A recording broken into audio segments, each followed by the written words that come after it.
সবাই আসেন, সৌদিতে অনেক কাজ আছে। 45 ডিগ্রি সেলসিয়াস রোদে কাজ করতে হবে। আসেন, টাকা আর টাকা সৌদিতে। আসেন সবাই, খুবই এনজয়।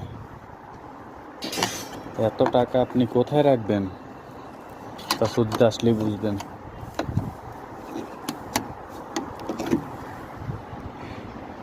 যে রৌদ্র, এই রৌদ্রতেই কাজ করতে হয়। আপনাকে তো আর বসে বসে খাওয়াবে না। সৌদি আসার থেকে ভালো দেশের মধ্যে যে টাকা দিয়ে সৌদিতে আসবেন এটা দিয়ে একটা ব্যবসা করবেন। এই কথাগুলো খারাপ লাগলেও ভাই এটাই বাস্তব, এটাই সত্যি। প্রথমে তো সবাই ভাবে যে বাইরে যাব, দেশের বাইরে গিয়ে টাকা ইনকাম করব, অন্যরা ইনকাম করতেছে আমি কেন পারবো না।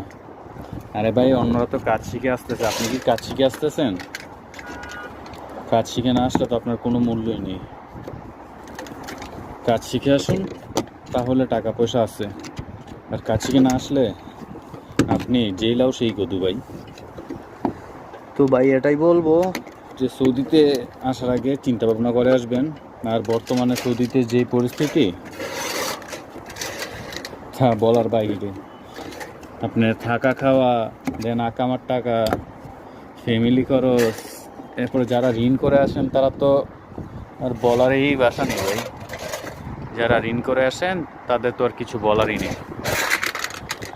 তারপরেও ভাই আপনাদের যাদের টাকা পয়সা আছে ক্যাশ, তারা সৌদি না এসে ওই টাকা দিয়ে দেশের মধ্যে ভালো কিছু করেন।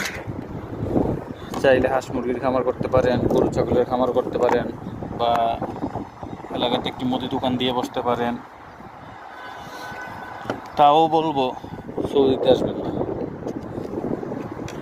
কারণ সৌদিতে ভাই এখন কাজই নেই।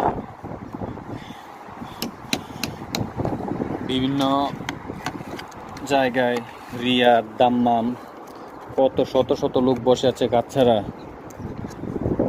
তা শুধু ওইদিকে গেলেই বোঝা যায়। তো ভাই আবারও বলি, সৌদিতে যারা আসতে চান মাথা ঠান্ডা করে চিন্তা ভাবনা করে তারপর সৌদি আইসেন। কারণ ভাই সৌদিতে এখন আগের পরিমাণে কাজ নেই। আগে যেই কাজ করলে আপনি মাসে 1 লক্ষ 1.5 লক্ষ টাকা কামাতে পারবেন, এখন ওই কাজ করে আপনি মাসে 50